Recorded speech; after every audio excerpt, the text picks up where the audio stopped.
possible. I inform the House of the death on 30th January 2024 of Manfred Douglas Cross AM, a member of this House for the Division of Brisbane from 1961 to 1975 and 1980 to 1990. As a mark of respect to the memory of Manfred Cross, I invite all present to rise in their places.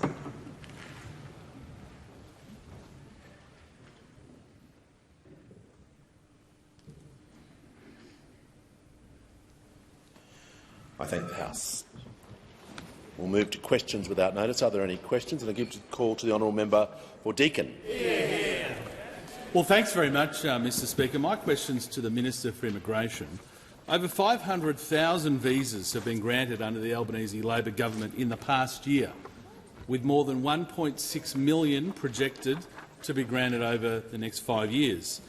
Does the minister agree that this is putting immense pressure on housing, transport and basic services, on top of a cost of living crisis already being faced by Australian families?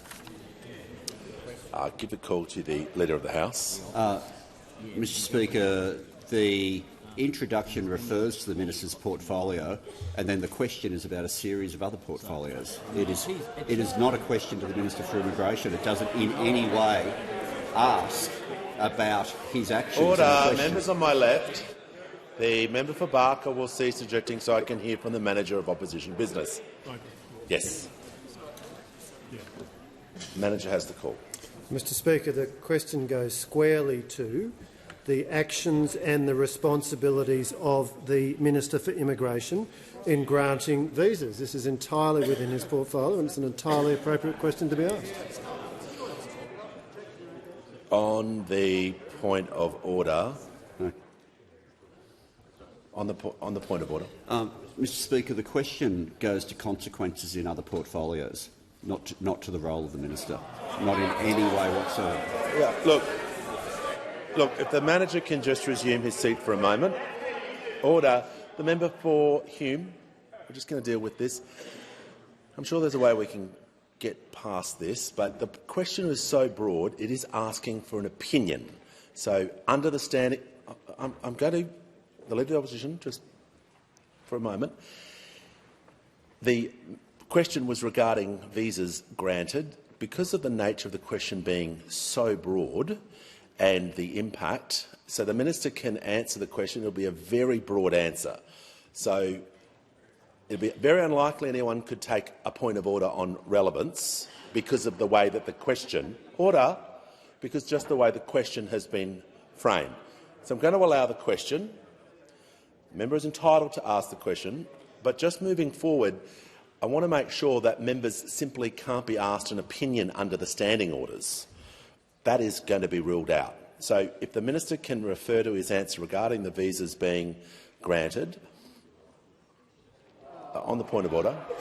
Mr Speaker, the member for Herbert made an interjection that was a reflection on the Speaker and should be withdrawn.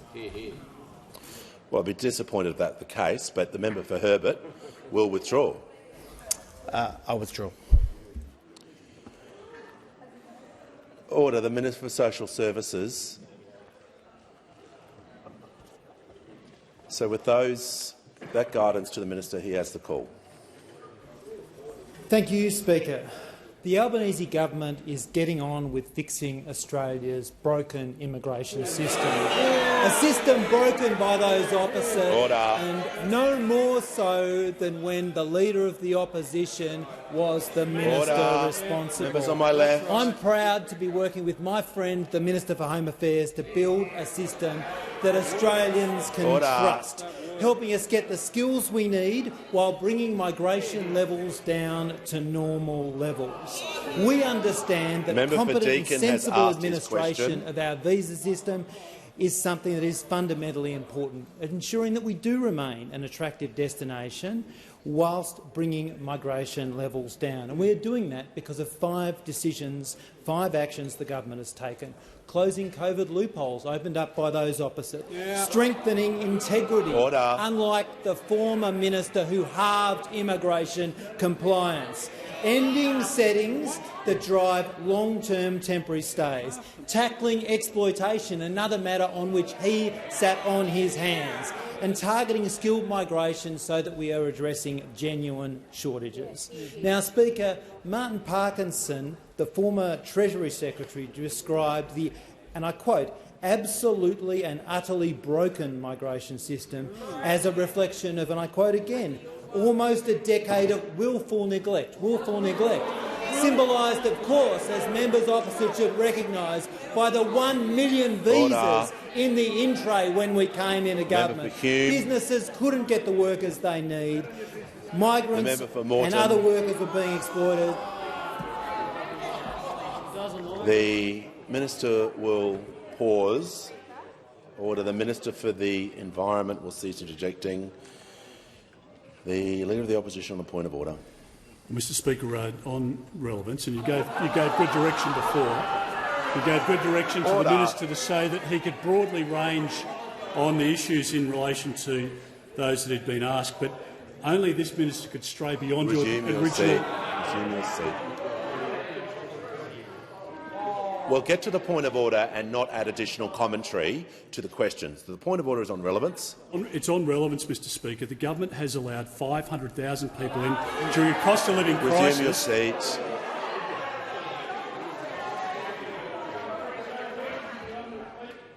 The member for McEwen, and this is exactly the point I tried to raise before, with a broad question asking about opinions, the minister is going to be completely relevant because he was asked just about such a broad range of topics, and he is talking about his decisions as a minister and the actions he's taking. He couldn't be more relevant. The minister has the call. Thanks, Speaker. And it seems that the Leader of the Opposition doesn't like being reminded of his record as a minister.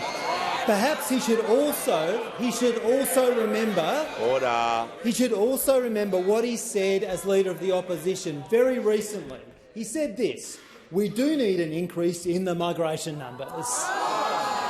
He will say and do absolutely anything, this bloke, absolutely anything. It isn't just about dividing Australians. Order. We are focused on rebuilding the migration system that he broke. Order. Order. When the House comes to order, the Minister for Home Affairs and the member for Lindsay will cease interjecting. Give a call to the member for Hasluck. Thank you, Speaker. My question is to the Deputy Prime Minister. How will the Albanese Labor government's response to the Surface Fleet Review shape the Royal Australian Navy for decades to come, and what alternatives are there? Give a call to the Minister, the Deputy Prime Minister and the Minister of Defence. Well, can I thank the member for her question and acknowledge her service. Last Tuesday, the government announced its plan for the future Royal Australian Navy surface fleet, which will see an increase in the number of our surface combatants from 11 to 26, giving us the most capable Navy in the country's history. And it will also see an acceleration of the acquisition of those surface combatants, such that the first will come into service this decade in 5 years, not 10. But the most important point is that this is a plan which is paid for, with an $11.1 billion increase in defence spending to fully fund the $54 billion it will take to make this happen. So this is real. This is not make-believe. This is not the kind of announcement that we were used to from those opposite, such as the $35 billion guided weapons program, where they only put $1 billion on the table. And this increase, combined with the increases in last year's budget, will see defence spending go to 2.4% of GDP by the early 2030s, and that compares to what we inherited from those opposite, which was taking defence spending to 2.1%. Now, we have heard a lot from the Liberals over the last couple of months about defence spending. They and their little coven of supporters have been dancing around the fire, whipping each other into a frenzy, and as they have been barking at the moon, we have... Order. Order. Members on my right will cease interjecting. Order. Order. The member for Moreton is warned. I'm trying to hear from the Manager Opposition, who's entitled to raise a point of order. Mr Speaker, on relevance, I invite you to consider what was in fact a quite tightly drafted question, to consider whether the Deputy Prime Minister is entitled to be venturing into the territory that he's going into now.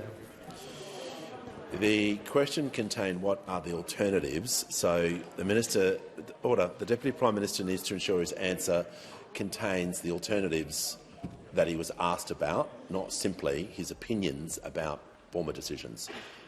The Deputy Prime Minister has the call. We even heard the Shadow Minister suggest that if there wasn't increased spending, there should be resignations. Now, I always think one should be a little careful going to this space, lest one establishes a standard for yourself that you yourself cannot meet. Because when you strip away all the moon barking, what we are left with is the Shadow Treasurer saying that defence spending should be within the envelope which they took to the last election. That's 2.1% by the early 2030s. When the Shadow Minister for Defence has been asked whether he supports an increase in defence spending, he's consistently said he can't commit, and all the while the Leader of the Opposition on this issue has been completely silent. And so what that means is that the policy of those opposite is 2.1, 2.1, 2.1, and what that means is that represents a cut in defence spending.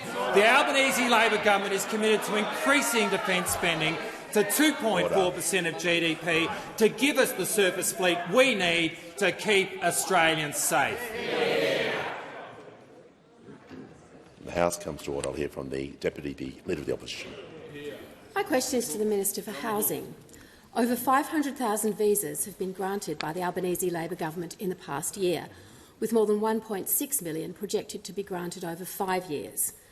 Does the minister agree that Labor's policy of granting 500,000 visas in just 1 year has contributed to the average weekly cost to rent a unit in Frankston rising from $350 when Labor came to government to $420 today? No.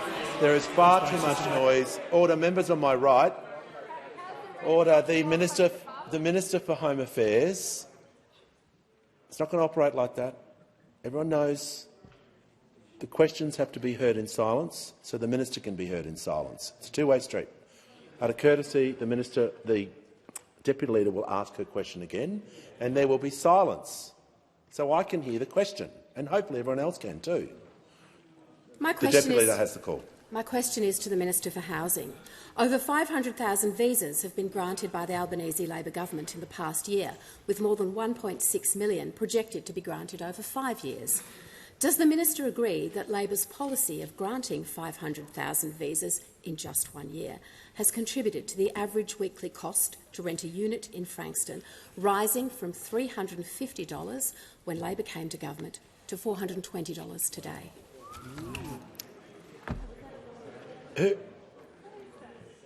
Whoever is making noises like that is completely disrespectful. It will not happen. The Minister for Housing, Homelessness and Small Business has the call. Thanks, Mr Speaker. And I thank the member opposite for her question. As she would know, if we'd kept the migration settings as they were when they left office, we would have more migrants today than there are in this country because, of course, they left a mess and we're busy cleaning it up, whether it is in migration or whether it is in housing. What we're doing in housing, of course, is we are adding to supply, Mr Speaker. We have committed over $25 billion in new housing investments over the next decade, Mr Speaker. We understand that the answer to the housing issues in Australia today is supply, supply. Mr Speaker, they're very noisy over there. Of course, they were very noisy opposing the Housing Australia Future Fund that would actually build homes for Australians that need it, Mr Speaker. And of course, We know that they're going to oppose our Help to Buy scheme, Mr Speaker, which would actually get more Australians into home ownership, Mr Speaker. They claim they support home ownership, but they're voting against more homes for Australians. They're voting against getting more Australians into home ownership, Mr Speaker. And indeed, we've heard a lot of criticism from them about us actually having a plan and an aspiration to build 1.2 million homes over the next 5 years, Mr Speaker. We are working with the states and territories. We have $3.5 billion on the table to incentivise the states and territories to do the reforms that are necessary to get the homes on the ground for Australians that need them, Mr Speaker. Order. The minister will pause. The minister was asked about the costs of units and housing, so she's answering why, and she's being directly relevant. So I'll hear from the Deputy Leader of the Opposition. With respect, Mr Speaker, my question is on relevance, and I don't believe the minister is being directly relevant. My question was about the price of rents in Frankston, what it was then and what it is now. It was about the different cost to rent in Frankston then and now. I think it's quite specific, Mr Speaker. On the point of order, I want to hear from the Leader of the House, and I want to then talk about opinions which ministers are being asked for. The Leader of the House. Yeah, Mr Speaker, just raising as a point of order that when you have just explained before someone takes a point of order that someone's clearly relevant, it seems that the point of order then becomes a simple contesting of the ruling rather than an actual point of order if you've just ruled on it. Order.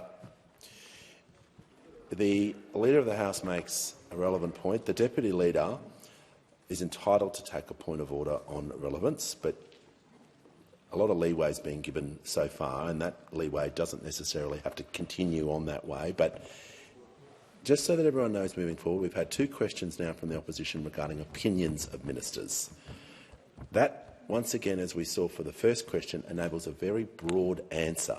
If you're asking someone's opinion, not a policy question, not necessarily a responsibility, the minister is going to be very broad, so it's very difficult to make a point of order on relevance. Hope that's clear for everyone. The minister in continuation for 1 minute 30. Thanks, Mr Speaker. I don't know if 1 minute's going to be enough time for me to talk about all the things we're doing in housing, actually, Mr Speaker. The $2 billion social housing accelerator, Mr Speaker, that, of course, the money is with the states, and we are announcing homes right across Australia from that money already. 4,000 new social homes over the next few years in partnership with the states and territories, Mr Speaker. Just last week, Mr Speaker, I was in Perth with the Prime Minister and the Premier and the Housing Minister in Western Australia, where we announced another 219 apartments for Australians that need them, Mr Speaker. This is the sort of thing that we can fund through the Housing Infrastructure Facility. And, of course, we have already unlocked $575 million, and we're putting another $1 billion into this facility, Mr Speaker. We have already supported 4,937 new homes since we came to office through Housing Australia, and we look forward to doing more. As I said, the announcement in Perth was just one of many that we have made and will continue to make, Mr Speaker, because, of course, we are getting homes off the ground, whether they be in Western Australia, whether they be in Victoria, Mr Speaker, where, of course, 2,500 homes were announced last time I was in Victoria, Mr Speaker. We know we need to add to supply right across the country, and we're getting on with the job of providing more homes for all Australians that need them, Mr Speaker. Give the call to the honourable member for Holt.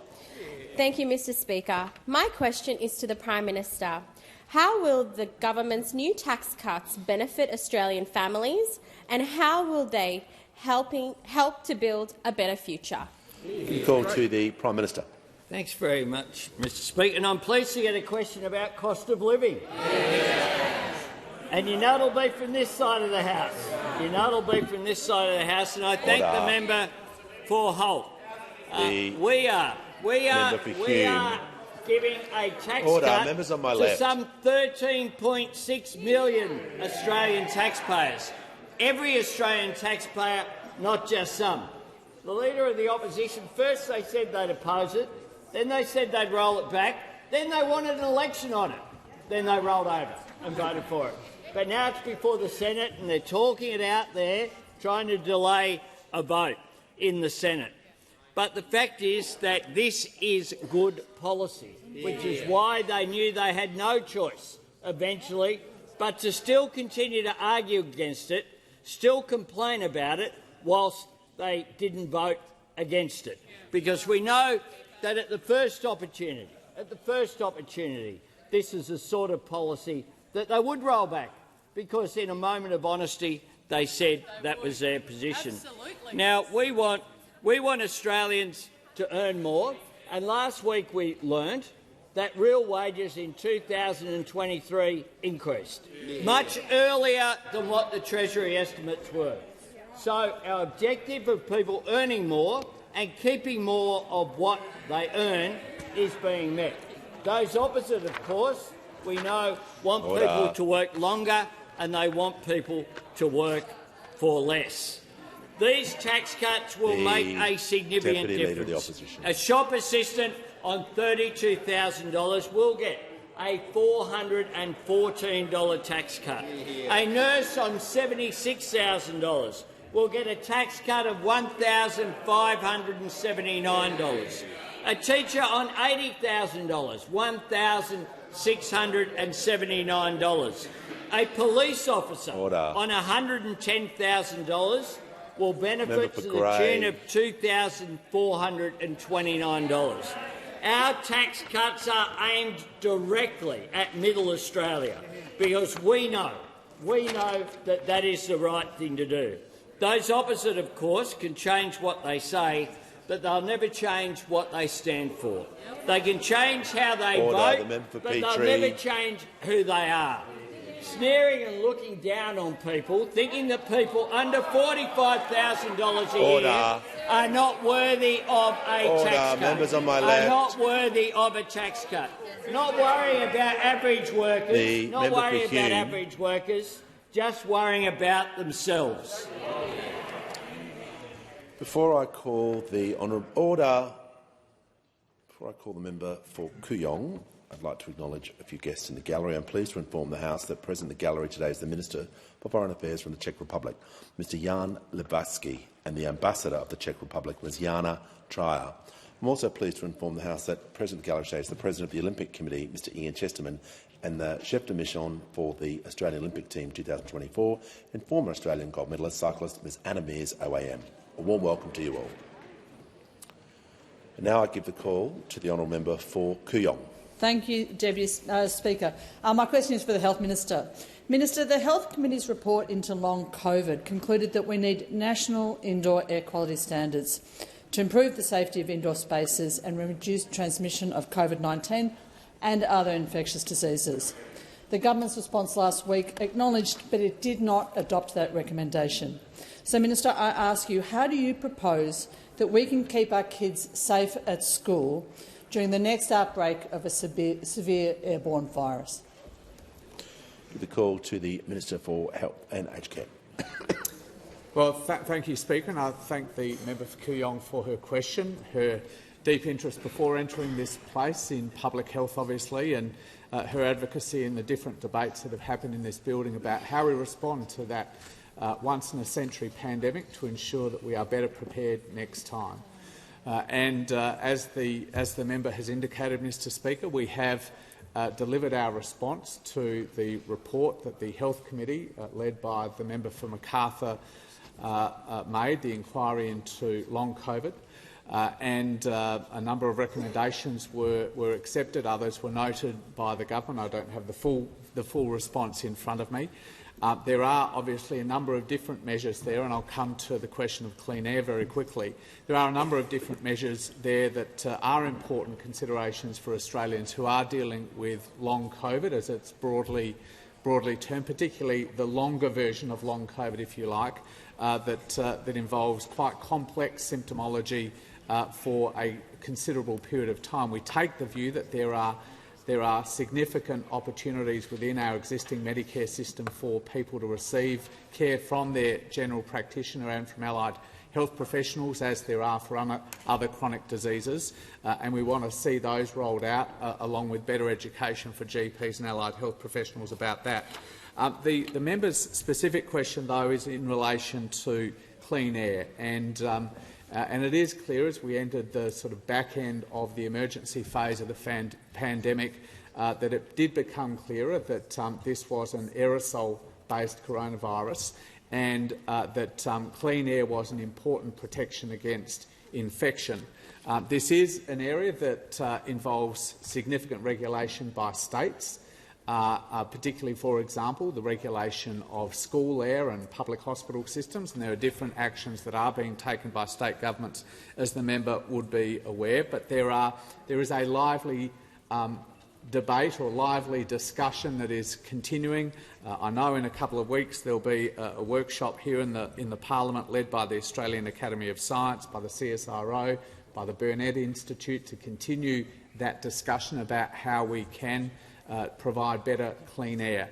I will say this, though, Mr Speaker, to the member for Kooyong and others, that this is why the Labor Party took to the last election a commitment to deliver a Centre for Disease Control, to have one place where these debates can be coordinated, particularly in a federal system where there's very much split responsibility between the Commonwealth and state governments. And I know the member for Kooyong will want to continue to be a part of that discussion. Call to the honourable member for Cunningham. Thank you, Speaker. My question is to the Minister for Education. What does the Universities Accord say about the future of higher education in Australia, and why is it important the government builds a better and fairer education system? Call to the Minister for Education.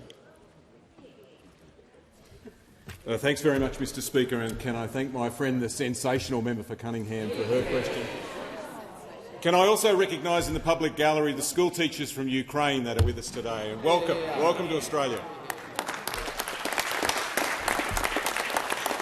Mr Speaker, under Bob Hawke and Paul Keating, the number of kids finishing high school jumped from 40% to almost 80%. That includes a lot of us here. That was nation-changing stuff. On the weekend, I released the Universities Accord, and that's a blueprint for how we reform higher education in this country for the next decade and the decade after that.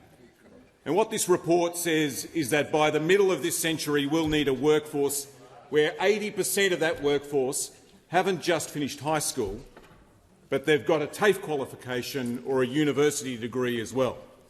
And that's not going to be easy.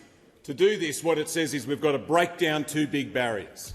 We've got to break down that artificial barrier between TAFE and university, make it easier to move between the two, make sure that the two systems are more integrated and seamless.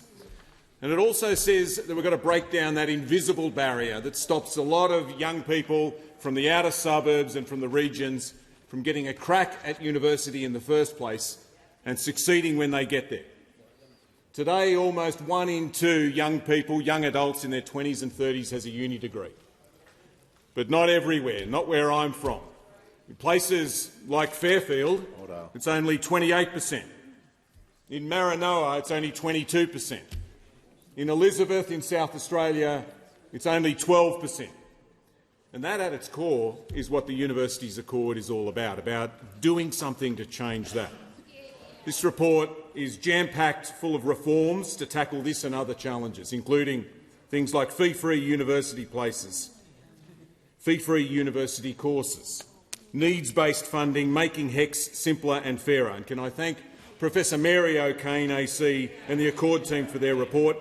The first stage of our response will come in the next few months.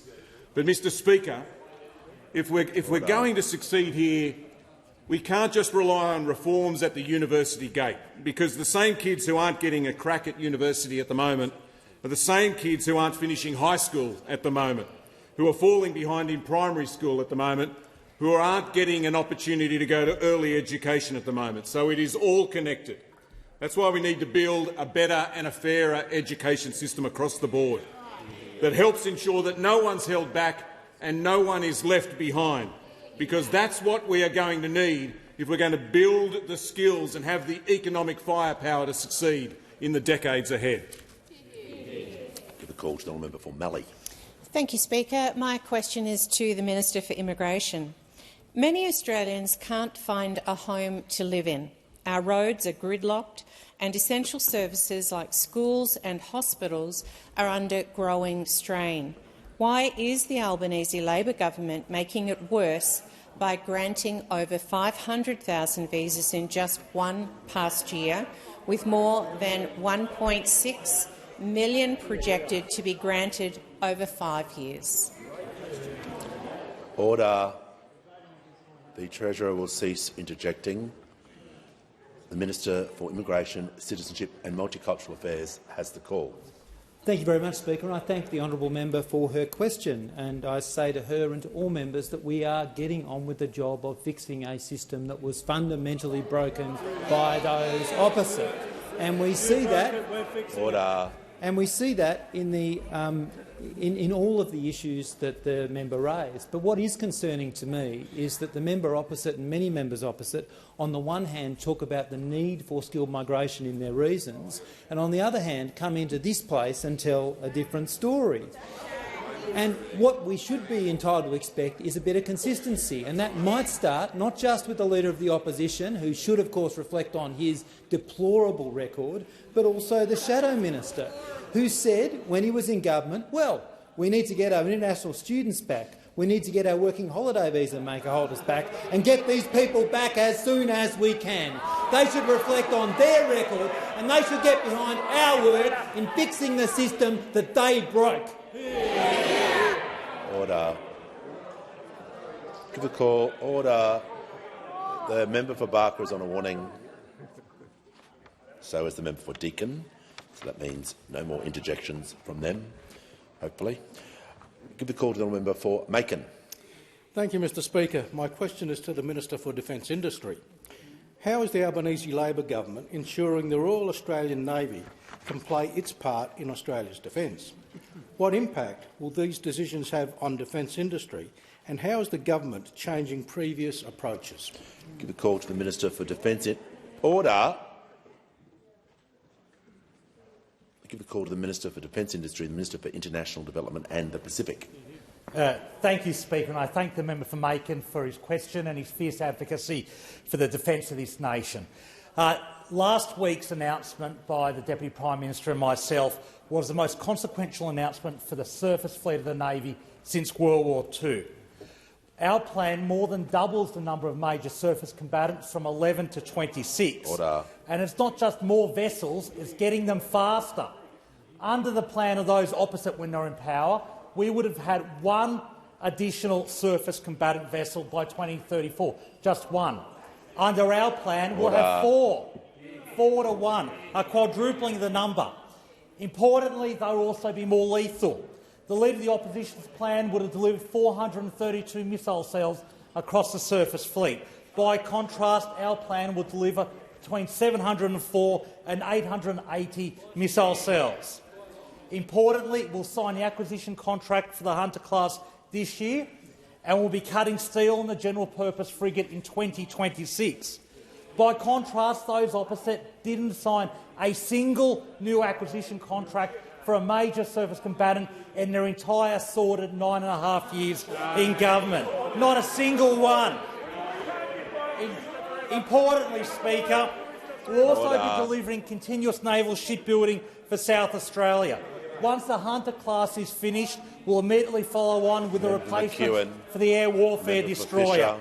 And for the first time in the history of this nation, we're securing continuous naval shipbuilding in Western Australia, bringing forward the landing craft medium by 2 years, bringing forward by 7 years the landing craft heavy, immediately following on with 8 general-purpose frigates and then the large optionally crewed surface vessels. All in all, our plan will support 3,700 direct jobs and thousands more in the supply chain, thousands of well-paid, high-skilled jobs contributing to the defence of the nation. And my message to the electrician in Perth or the welder in Adelaide is you've got decades of work under the Labor government. You can pay a mortgage, you can raise a family and can contribute to the defence of the nation, secure in the knowledge that the Albanese government's got your back. And all of this is underpinned by real funding increases. Last week's plan was matched by an $11.1 billion funding increase to the defence budget, which built on the $30 billion of extra funding we provided in last year's budget. This brings the defence budget to 2.4% of GDP over the decade. By contrast, those opposite are still committed to a 2.1% spend on the defence budget. Those opposite are committed to cutting the defence budget by $41 billion and cutting 3,700 jobs. Order. Give a call to the honourable the Leader of the Nationals. Thank you, Mr Speaker. My question is to the Minister for Infrastructure and Transport. Australia's top-selling car brand Toyota doesn't domestically sell a single vehicle that will meet the endpoint of the vehicle efficiency standards required to avoid the new family car tax. Industry analysis shows the popular family SUV, the Toyota RAV4, will be taxed up to an extra $11,000 on every sale. Does the minister agree with the comments by the Minister for Climate Change and Energy that, and I quote, no particular model will go up? Give the call to the Order. Order. When the House comes to order, we'll hear from the Minister for Infrastructure, Transport, Regional Development and Local Government. Well, here we go again.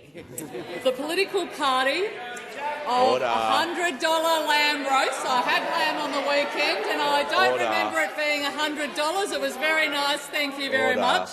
The party of Whyalla will be wiped off the map. I haven't been there recently. I know the Prime Minister has. Millions of dollars of investment going into Whyalla. And, of course, the end of the weekend. Well, we saw it. Here we go again. You cannot believe a single thing these chicken littles of Australian politics say. Not a single thing. They know. The figure that they just quoted has been completely made up. Completely made up. On this side of the House, we want Australians to have greater choice in the new vehicles that they buy and to pay less of their hard-earned cash on fuel. Order. The minister, The minister will pause. The member for Page, the Leader of the Nationals, the member for Hume, screaming and yelling at someone while they're speaking is not only disrespectful, it's totally against the standing orders. Interjections are one thing, but yelling at someone while they're addressing the parliament is not on. And this minister particularly happens over and over again. Order. Order. So if you want to interject, interject. No more yelling. The minister has the call. Well, as I said, in case you couldn't hear me, you cannot believe a single thing these chicken littles of Australian politics actually have to say. On this side of the House, we want Australians to have a greater choice of the new vehicles they buy and pay less of their hard-earned cash in fuel. We're consulting, of course, on a new vehicle efficiency standard that is right for Australia. But Australians have missed out on millions of dollars of fuel savings because of those opposite. Millions of dollars of fuel savings they could have been saving now because they lacked the courage to do anything about it. Now, the Leader of the Opposition and the Leader of the Nationals needs to explain why he thinks that Australia should not have access for cars that are cheaper to run. Why he thinks that Australians buying a new car should be paying more at the petrol bowser than those comparable in other countries. Explain why that. Explain why you think that is the case. And Australia has become, as we know, a dumping ground for less modern cars, and every day Australians are paying more at the petrol bowser because of it. We currently stand alone with Russia as one of the last advanced economies not to have a fuel efficiency standard. Now, the Leader of the National Party might want to align his policies with those of Russia, but I would rather line up with the 85% of countries on the global car market. His own colleagues, frankly, not only supported a standard when in government, they confirmed that it would not push up prices. And again, I quote, when fuel efficiency standards were introduced in the US, the most popular models before introduction stayed the most popular models after introduction, what we would call utes. There wasn't a material change in price, and we don't expect that there would be a material change in price here. There is not a single cost of living measure that those opposite don't want to vote against, including making sure Australians pay less at the petrol bowser. Order.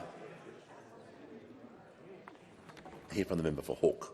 Thank you, Mr Speaker. My question is to the Minister for Workplace Relations. How has the Albanese Labor government's workplace relations agenda contributed to strong wages growth after a decade of wages being kept deliberately low? Give a call to the Minister for Employment, Workplace Relations and Minister for the Arts. Thanks very much, Speaker. And I thank the member for Hawke, someone who came to this place campaigning to get wages moving and is now part of a government that wants people to earn more and keep more of what they earn. Order. It was no accident that we had a decade of wage stagnation. There are decisions that governments take that determine whether or not wages move. If you don't advocate for a pay rise for low-paid workers in the annual wage review, if you don't advocate for a pay rise for aged care workers, if you see a broken bargaining system and you refuse to act to fix it, if new loopholes turn up and you don't act to close them, you end up with what they got, which is a decade of wage stagnation. The figures that were released last week show that wage growth now is running at roughly double what it averaged for nearly 10 years under the other side. And just as wages flatlining was no accident under them, wages now moving is no accident under this government. And if you look at what drove, read the ABS section where it goes through what actually drove that 4.2% figure that came out last week. It was driven by the improvements. Two-thirds of the improvements of wage growth came from awards and enterprise agreements, the two measures that are directly affected by amendments to the Fair Work Act and by submissions taken by a government. The actions taken by this government to sunset zombie agreements, which were freezing wages and conditions sometimes back to 2005 levels, has helped to get wages moving. Fixing the bargaining system has helped to get wages moving. Securing record pay rises for workers on the minimum wage and on awards, and delivering a 15% pay rise for aged care workers is all part of that 4.2% figure of getting wages moving again at roughly double what it was under those opposite.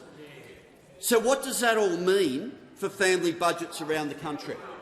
Order. People are still doing it tough.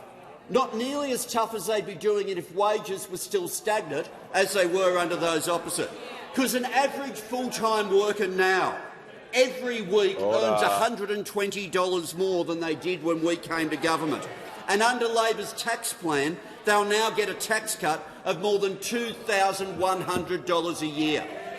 That's the alternative between having a government where people earn more and keep more of what they earn versus those opposite committed when they were in government and now still committed in opposition to Australians working longer for less. The call to the honourable member for Hume. Thank you, Mr Speaker. My question is to the Assistant Treasurer. Labor's new family car and ute tax will impose penalties of $100 per gram kilometre.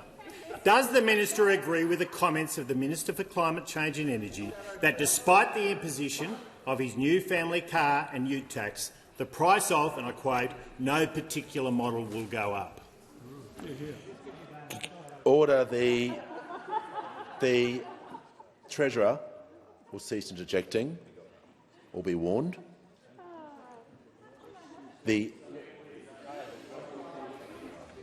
Once again, this is a very broad question and it's asking for an opinion to say, does he agree with? So it's once again falling into that category of asking for an opinion. So we're going to allow it, just so that we're clear. Under Standing Order 98, page 51, questioners must not ask ministers for an expression of opinion. So we're going to allow the question. Yes, the Leader of the House. And respect the questions being allowed. At any point this question time, is there going to be a question that goes to the minister who has direct policy carriage? Resume. We actually haven't had one. Resume your seat. That is not a point of order. It may be a question, but it's not a point of order. Order. The Shadow Treasurer has asked his question. It's going to be allowed. The Assistant Treasurer is going to answer the question, but I suspect it will be. The member for Fairfax is warned. I'm just going to bring the House back to order. The Assistant Treasurer has the call. Thanks, Speaker, and I thank the Shadow Treasurer for his question. And I note that it's 9 months since they've had an Assistant Treasurer shadow. 9 months. Order. And over that period, Order. the Leader of the Opposition has formed the conclusion that there is nobody on his backbench who is good enough to do the job. Not one person who is good enough to do the job. Order. A conclusion that everyone on this side of the House concurs with, Deputy Speaker. Order. Now, over that 9 months, members of the opposition have voted against cheaper medicines and made it quite clear to Australians that they want them to pay more for medicines when they go to the pharmacist. The Assistant Treasurer will return to the question. And indeed I will, Deputy Speaker, because the question the Shadow Treasurer asks me is a question about the cost of vehicles. And I'm pointing out to members of the House that quite clearly they want Australians to pay more for medicines. They want them to pay more for electricity. And now they're making it quite clear that they want them to pay more for petrol as well. Because the reason that Labor wants to introduce vehicle emission standards is because we believe that Australians deserve to drive vehicles which use less fuel. If you're using less fuel... The Assistant Treasurer... Order. Just...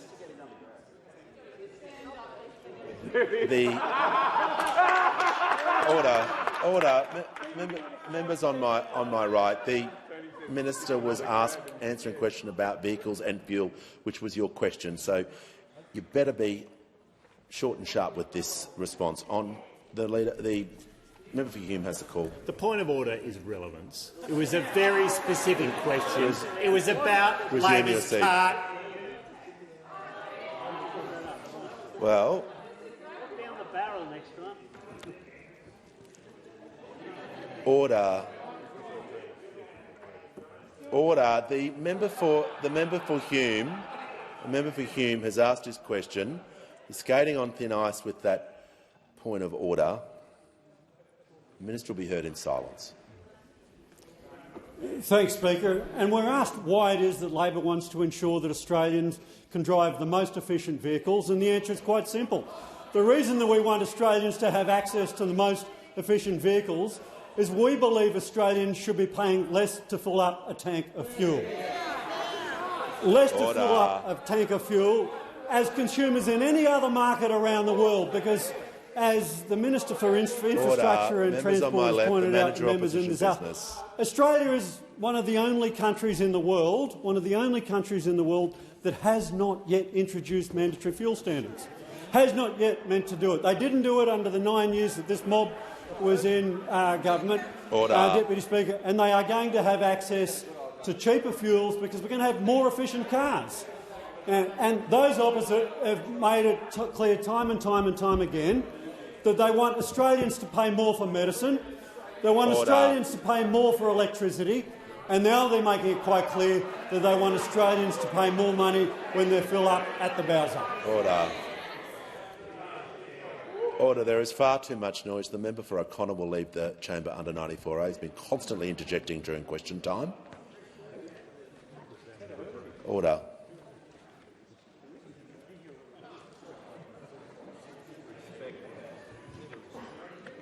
He'll leave the chamber quickly.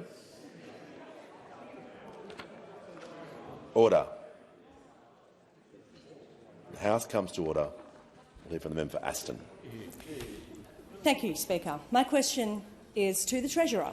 How is the Albanese Labor government working to get wages moving again and ensuring workers keep more of what they earn?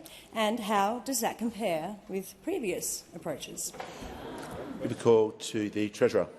Thank you, Mr Speaker, and a big thank you to the member for Aston, who is helping to ensure that every taxpayer in her community and around Australia gets a tax cut, and 87% of the good people of Aston will get a bigger tax cut because of her efforts. Mr Speaker, it's very clear in this question time what's going on. Only this side of the House cares about doing something about the cost of living pressures that people confront. And we know what those opposite are up to, Mr Speaker. We know what they're up to. They think if they blow the dog whistle hard enough and if they cuddle up to the far right enough, that the good people of Dunkley won't recognise and won't realise that those opposite have said that they'll wind back our tax cuts, which is what the Deputy Leader has said. Order. And they might not care about the cost of living, Mr Speaker, but we do. And we call on the opposition to stop stuffing around in the Senate and to pass the tax cuts that Australians need and deserve. Australians are under pressure, Mr Speaker, and we'll get a sense of that in Wednesday's monthly inflation data. Those monthly numbers bounce around a bit, but the direction of travel is clear in the more reliable quarterly numbers.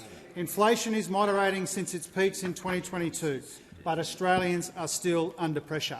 And that's why wages growth is so important, and it's why the tax cuts are so important as well. Our economic plan is all about ensuring Australians earn more and keep more of what they earn. And what we saw in last week's data, as the Minister said a moment ago, real wages growth is back as a feature of our economy and ahead of schedule, Mr Speaker. And I say to those interjecting, real wages were falling 3.4% when we came to office, and now they're growing again. Average wage growth under this government is now around double what it was under those opposite. And that's because our policy is to grow wages and provide tax cuts for every taxpayer. Their policy was to suppress wages and to skew the tax cuts to the highest income earners, Mr Speaker. New analysis shows average weekly ordinary full-time earnings have increased $119 a week since we came to office. That same worker will get a tax cut of $2,134. That means an extra $6,188 a year for the average full-time worker, Mr Speaker. So it is now clearer than ever. As those opposite, they blow the dog whistle, they cuddle up to the far right, they have no plan for the cost of living. This side of the House, the Labor government, we are the party of higher wages and tax cuts for Middle Australia because we believe people should earn more and keep more of what they earn. If those opposite had their way, inflation would be higher, wages would be lower, tax cuts would be smaller and more people would be working longer for less. We call to the member for Goldstein. Thank you, Mr Speaker. My question is to the Prime Minister. The Dunkley by-election is this weekend, and the late and great Peter Murphy wanted a full ban on gambling ads, saying, quote, "It needs to be done with no room for circumvention." Will the government honour her call?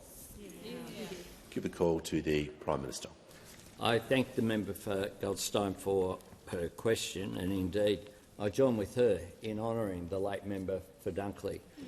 Peter Murphy is indeed sadly missed by not just people in the parliament across the spectrum, but certainly by people in her electorate. She had so much more to offer, and I say to Rod and to her family that I know that the passing of time has not dulled the grief that they are feeling. And I was there yesterday again, and people are really doing it tough to lose someone aged just 50.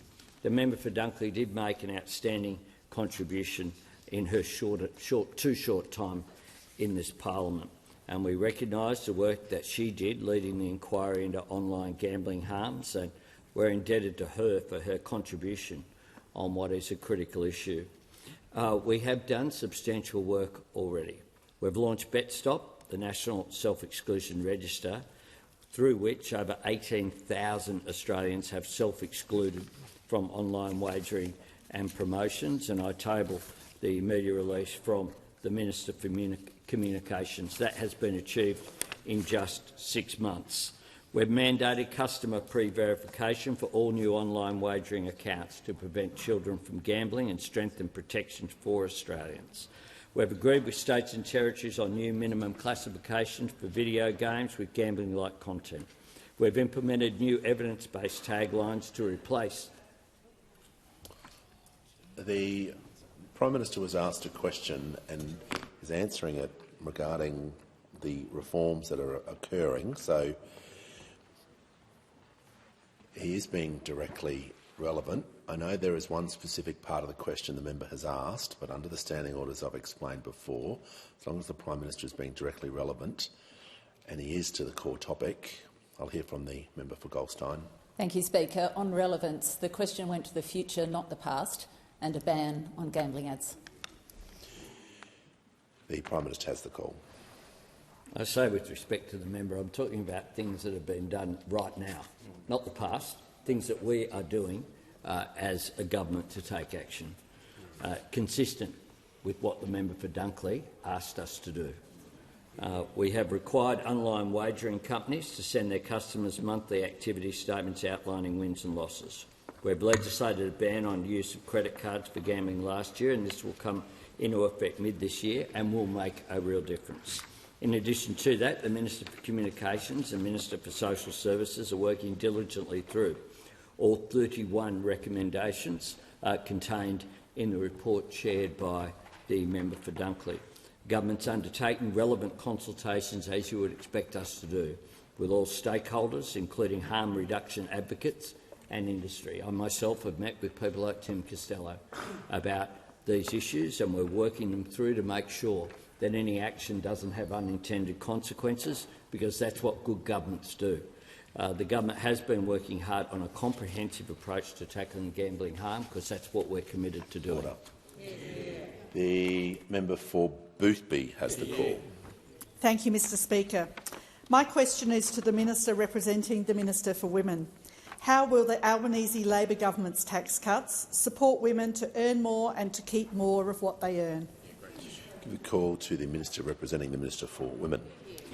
Thank you very much, and can I thank the member for Boothby for her question. Her long and distinguished career in the social services sector is really, means that she is an incredibly important asset to this place, particularly when it comes to vulnerable Australians, but also on issues around the cost of living.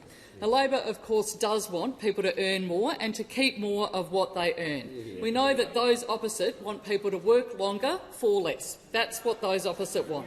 Under Labor, wages growth means wages growth is double what it averaged under the Liberals and Nationals, and this wage growth means that women are earning more, and our tax reforms, of course, mean that they will get to keep more of what they earn. And under Labor, the gender pay gap has dropped again to a record low, with the ABS reporting last week that the gender pay gap has dropped to 12%. This shows that Labor's deliberate efforts to support women's economic equality are working with very real and tangible benefits. That is because women's economic equality is a core priority for this government. These things do not happen by accident. It's because we've seen the work that we've done in industrial relations reform, the work that we've done in gender pay equity, the work that we've done in supporting aged care workers. All of that matters in making sure that we get that gender pay gap down. We know that tomorrow the Workplace Gender Equality Agency will be publishing employer-level gender pay gap reports, and this is a first for Australia, and it will give employees greater visibility of how their workplaces are performing and increase the transparency and focus on employers to accelerate change. This is on top of the reforms, as I said, that we've made in industrial relations to improve how it works for women, reforms that are making a difference to women's lives. Of course, our tax cuts will put more money back into the pockets of Australian women to provide cost-of-living relief. Our plan will see Australian women taxpayers on average receiving a tax cut of $1,649 from the 1st of July, and it will see a bigger tax cut for 90% of Australian women taxpayers who will be receiving an additional tax cut of $707. That is 5.8 million Australian women across the country.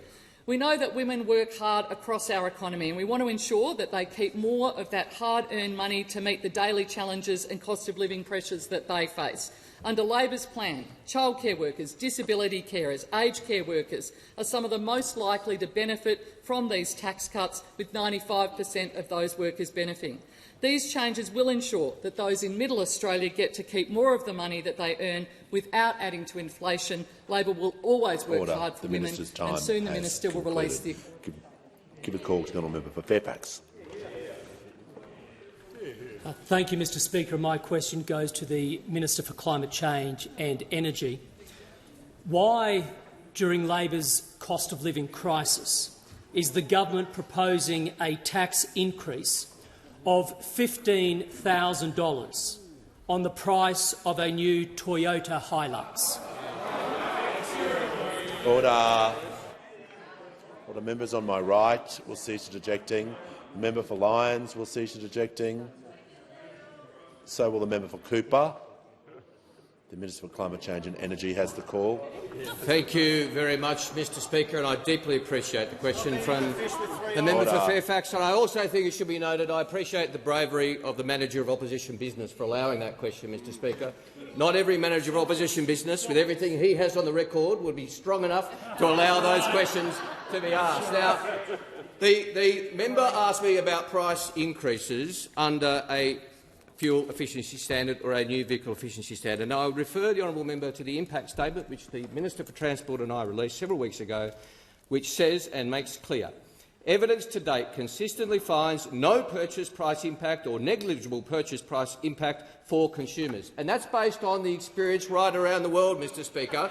But to be fair to the impact analysis, others have said it better. Others have said it better. Others have said it much more eloquently than I have, Mr Speaker.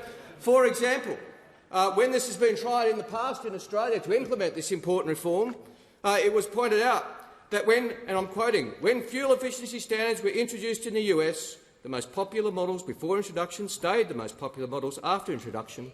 There wasn't a material change in price, and we don't expect there would be a material change in price here. That was the member for Bradfield, Mr Speaker. The Manager of Opposition Business is still in charge of the tactics, and he was a strong advocate. He put the case very strongly, very eloquently, Mr Speaker. There was an op-ed even in the Australian, Mr Speaker, joint between the member for Bradfield and the then member for Kooyong, the former future Prime Minister, Mr Speaker, who... And the headline, "Clean air and cars can be a much healthier mix." I tabled the op-ed, Mr Speaker, because the member for Bradfield, he was on a roll, Mr Speaker. He was on a roll in this op-ed. He said fuel efficiency standards are about reducing fuel costs and carbon emissions at the same time. 80% of the global vehicle passenger fleet is subject to fuel efficiency standards, but Australia has none. Member for Hume. Australia has none, Mr Speaker. Leader of the and he's right. Nationals. And this is not a radical policy, Mr Speaker. These standards have been in place, and this is where prices have not gone up, as have been in place in the United States since 1975, almost as long as the member for Fairfax and I have both been alive. 1975, Japan 1985, China 2005, South Korea 2006, the European Union 2009, Canada in 2011, vehicle emission standards were introduced, Mexico in 2013, India in 2014. Mr Speaker, those woke warriors, those well-known renewable energy inner-city dwellers, the government of Saudi Arabia introduced fuel efficiency standards in 2016 and New Zealand in 2023. It is well beyond time for Australia to catch up. It is well beyond time for Australia's consumers to have access to the same choices that 85% of motorists around the world get, but motorists in Australia and Russia do not. Give the call to the member for Bennelong. Thank you, Mr Speaker. My question is to the Minister for Aged Care and Sport. How is the Albanese Labor government helping our crucial aged care workers to earn more and keep more of what they earn? Call to the Minister for Aged Care and Sport. I thank the member for Bennelong for his question. Last week, he and I met with aged care workers in his electorate at Uniting Arunga in Ermington. And one of the many reasons that I am proud to be a member of this government is because we prioritise aged care workers and people like Joan, who the member for Bennelong and I met last week. Joan is a personal care worker who works and lives in the electorate of Bennelong. Joan told us that she started working in aged care more than 10 years ago with her friends Christy, Melinda and Judy. And when they began working in aged care last decade, Joan and her friends were receiving less than $20 per hour. Imagine that, being paid less than $20 per hour to do some of the most valuable and yet demanding work that we have in this country. But Joan stuck with it because she loves her job and because she loves the people that she looks after. And this year, for the first time, Joan was able to tell us that her pay now exceeds $30 an hour, for the very first time. And that is because the Albanese government made a commitment to back workers like Joan, like Christy, like Melinda and Judy in the Fair Work Commission to get a meaningful pay rise. And that is what we did. And that commitment has meant personal care workers like Joan are now taking home an additional $141 per week, or more than $7,300 every year. And on this side of the House, Mr Speaker, we recognise that there are tough economic realities at play at the moment. But, Mr Speaker, that is the difference between us and those opposite. We are determined to help. We are providing even more cost of living relief by making sure that people like Joan and her friends can earn more and keep more of what they earn. And from July 1, Labor's tax cuts will also deliver personal care workers in aged care an $1,166 tax cut, almost double what they were due to receive from the Coalition. And this investment in aged care workers is paying dividends for the older Australians, the older people in their care.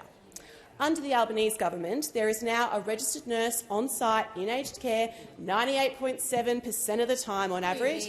That is 23.69 hours a day. Older people are receiving an additional 2.16 million minutes of care every single day. And there has been a reduction in the number of pressure injuries in aged care, the number of physical restraints used in aged care, and in significant unplanned weight loss in aged care. We are also seeing improvements in our star ratings data, with fewer 1- and 2-star rated facilities and more 4- and 5-star rated facilities. And today, Mr Speaker, I met with the CEO of Dementia Australia, and she said that her members who live with dementia, who rely on the aged care system, who rely like personal care workers on the ground, they are seeing real differences on the ground now, and it's thanks to people like Joan. Order. The Minister's time has concluded. Give the call to the honourable member for Wentworth. My question is to the Minister for Education. Last May, the crossbench wrote to you with concerns about indexation of HECS and HELP loans, which are now over 7%. HECS indexation has risen faster than the average home loan and will cost the average 20 to 29-year-old more than $2,000 extra this year. Last year, we asked you to change the way the loans were indexed and to link them to a lower rate or to wage price index. And yesterday, the Universities Accord recommended the same thing. When will the government change the way HECS and HELP loans are indexed and calculated and provide real financial support to young people who are going backwards? The call to the Minister for Education. Thank you very much, Mr Speaker, and can I thank the member for Wentworth for her question. Without doubt the best member for Wentworth this parliament has ever had. Or even the Liberal Party agree. That's why they're trying to get you to join the Liberal Party. I take that as a compliment, though, because they realise that they can't beat you. My advice is don't do it. Or better still, watch Nemesis and then you'd never do it. Order. Can I recognise, Mr Speaker, your abiding interest in this topic, as well as all topics in education? Recognise also the work that you did before you came into parliament with the Australian Business and Community Network that has helped a lot of young people from my neck of the woods to get access to business communities and work experience in the time that they're at high school. I really mean that. That counts. It does make a difference in the things I was talking about in answer to the other question about helping to make sure that kids from the outer suburbs and poor backgrounds make that big step to university. I said earlier that Bob Hawke and Paul Keating had helped more young people to finish high school, and now we need more people to go to university. And I should have mentioned John Dawkins as well, because the fact is that HECS has blown the doors of universities open for more young Australians. Back then, in 1989, when I was finishing high school, only about 5% of the Australian workforce had a uni degree. Now it's more than 26%. And what this report says, and I'm going directly to it, I can promise you. Order. The Minister will pause. The member for Wentworth on a point of order. The point is on relevance. I appreciate the flattery, but I think it is time to get to the question of HELPS. The minister was in mid-sentence saying he was getting to that point, so he is being directly relevant. I'm sure he was going to come back to the question, but order. He has the call. You're a mind reader, Mr Speaker. I was right on it. What the report says is that HECS is fundamentally sound, that it's served our country well, but that we can make it fairer and simpler. And it's got recommendations there for the government about changes to indexation as well as repayments. And my answer to your question is the answer I gave to the House only about an hour ago, which is that we're going through all of the 47 recommendations in the report, and we'll announce the first stage of our response to the Universities Accord over the next few months. The call to the member for Swan. Thank you, Mr Speaker. My question is to the Minister for Workplace Relations.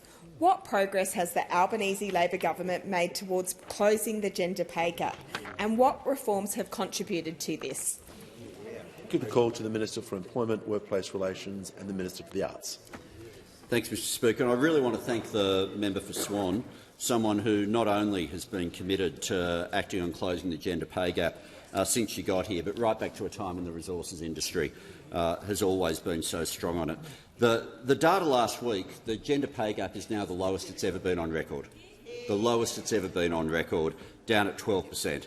It had averaged 15.4% under the previous government and now down to 12%. That's at the same time that a whole lot of women have been entering the workforce. More than 330,000 extra women are now in jobs since the election, but interestingly 57% of those new jobs are full-time under this government. Now, it hasn't happened by accident or by coincidence. It's because of a deliberate design feature of this government wanting not only wages to get moving, but for that to happen in a way that the gender pay gap is closing. Some of the actions have been obviously targeted at pay and pay for women. Fixing the bargaining system to get wages moving, particularly in feminised industries, which is what we did with the Secure Jobs Better Pay legislation. We also changed the law in that same bill to put gender equality at the heart of the Fair Work Commission's decision-making. We backed and we funded the 15% pay rise for aged care workers. Overwhelmingly, a majority of workers in that industry are women. We also banned pay secrecy clauses, and many people here from all sorts of jobs know the exact connection between how pay secrecy has been used so that women in a workplace don't find out how much more their colleagues are earning than they have. That's now banned because of legislation put through by this government, I might add opposed by those opposite. But there's also a second group of changes, not only the ones that were directly aimed at wages, but a set of changes that are directly aimed at improving participation, expanding access to flexible work arrangements, making early childhood education, childcare cheaper and more accessible for 96% of families, and delivering the biggest boost to paid parental leave since it was introduced. All of these measures mean that not only have we taken action to make sure that women are paid more, we've made it easier for women who want to return to the workforce and participate in the workforce to be able to do so. What that now means, the average woman working full-time in Australia now earns $135 a week more than when we came to office, and under the tax plan will get a tax cut of almost $2,000 a year. That's why we've managed to get the gender pay gap to the lowest level it's ever been recorded. But as far as this government's concerned, that job is not yet done. There's more to go to make sure we can eliminate that gender pay gap. Give a call to the member for Menzies. Thank you, Speaker. My question is to the Minister for Climate Change and Energy. I refer to Labor's new family car and ute tax. Last year— Order. Last year— Order. Members on my right, there is far too much noise. If members on my right continue to interject, they will leave the chamber. I don't know how many times I have to tell everyone. Questions are going to be heard in silence, and then ministers will be given the same courtesy. So, out of respect for the member for Menzies, he'll begin his question again. Thank you, Speaker. My question is to the Minister for Climate Change and Energy. I refer to Labor's new family car and ute tax. Last year— Order. Just the member will resume his seat. On the point of order, the Leader of the House. Yeah, Mr Speaker, question time ministers can be asked about issues within their responsibility. They can't be asked about something fictitious. He's referring to a policy that does not exist. Order.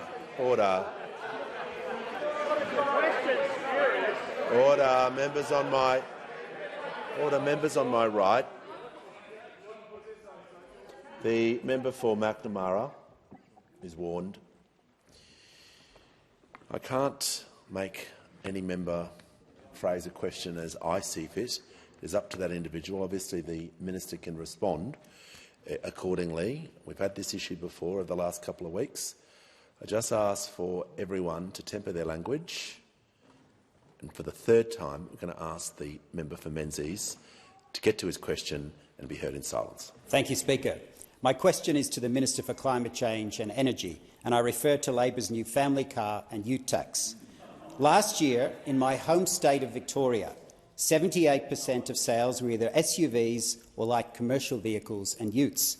The top-selling cars were the Ford Ranger, Toyota Hilux and Isuzu D-Max. Industry analysis shows that they would attract penalties of $17,000, $14,000 and $13,000 respectively by 2029. Why does this Labor government want to punish Australians for their choices?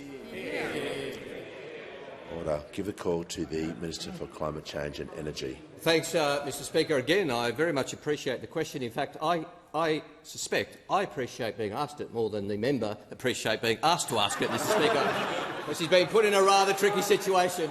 Because, Mr Speaker, what we're about is giving Australians more choice of more fuel-efficient vehicles. And in fact, for electorates that are in outer urban areas or regional areas, Mr Speaker, they save more in fuel costs by having more efficient cars because they drive more. They drive more. Mr Speaker, Order. Members on my left. Again, that is the fact, but others have said it more eloquently than I have, Mr Speaker. The member for Bradfield, writing in The Australian, wrote, and I quote, Order. "Given the long distances travelled in regional Australia, Order. the savings could be even greater for people business. living outside the main cities," Mr Speaker. When he's good, isn't he, Mr Speaker? When he's good, the member for Bradfield. Now, again, I have to confess, Mr Speaker, I quoted the member for Bradfield earlier and I left a sentence out, which I shouldn't have done. I talked about how in the United States, the member for Bradfield was arguing, demand for cars was the same before fuel efficiency standards were after, but he actually went into more detail than that. He said, and I'll give the full quote, "So when fuel efficiency standards were introduced in the US, the most popular models before introduction stayed the most popular models after introduction." This is what I left out last time. "Essentially what Americans call pickup trucks and what we would call utes, Mr Speaker.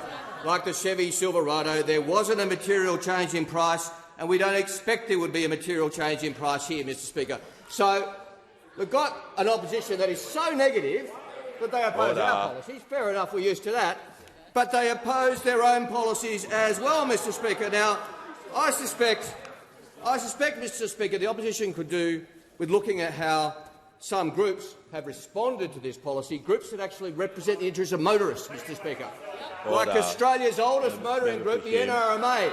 The NRMA who said the NRMA welcomes the release of the Australian government's announcement, and we are pleased that a responsible and achievable option over time is being presented to the Australian people, said the Chief Executive of the NRMA, which has been standing up for motorists since 1920, which is about 104 more years than they have, Mr Speaker, because they actually don't stand up for Australian motorists or Choice, who stand up for Australian consumers across the board. The Leader of the Nationals. They said the absence of standards in Australia has made Australia an unattractive market for more efficient vehicle manufacturers. Choice stands up for consumers. The NRMA stands up for consumers and motorists. This side of the House stands up for consumers and motorists. That side of the House just stands for scare campaigns which won't survive contact with reality. Order. We'll give a call to the honourable member for Corangamite. Thank you, Speaker. My question is to the Minister for Health. How is the Albanese Labor government working to ensure Australians have access to the health services they need? And why is it important to strengthen Medicare after a decade of cuts and neglect? The call to the Minister for Health and Aged Care.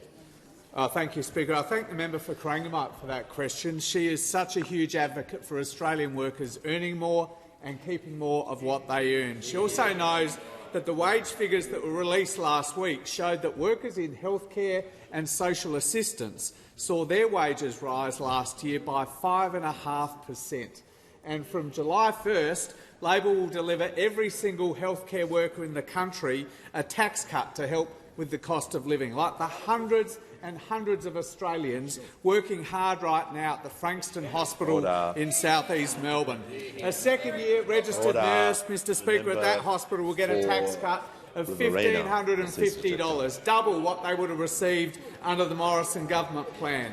A hospital orderly at the Frankston Hospital, Mr Speaker, will get a tax cut of $862 compared to just $58 under those opposite, or $1 a week, a miserly $1 a week, Mr Speaker. And there will be more orderlies and more nurses working at the Frankston Hospital after the redevelopment of that hospital is completed next year.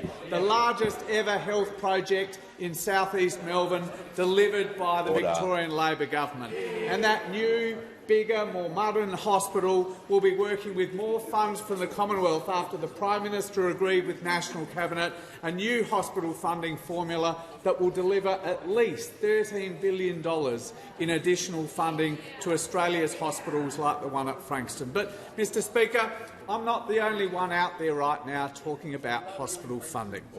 There's an ad, another ad doing the rounds down in Dunkley right now, trumpeting the former government's allegedly terrific performance on funding hospitals, and it's labelled fact, Mr Speaker, so of course it must be right. But, Mr Speaker, there are a few salient facts not included in the ad, like the fact that the Leader of the Opposition, in his first budget as Health Minister, cut $700 million from Victorian hospitals. $700 million.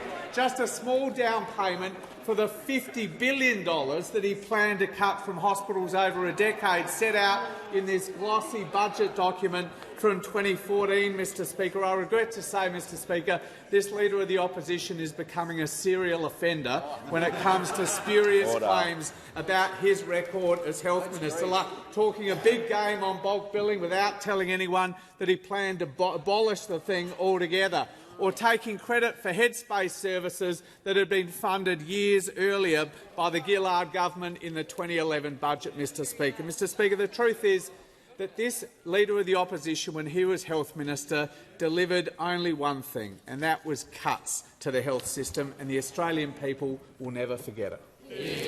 Call to the Prime Minister. I ask for the questions to be posted on the notice paper.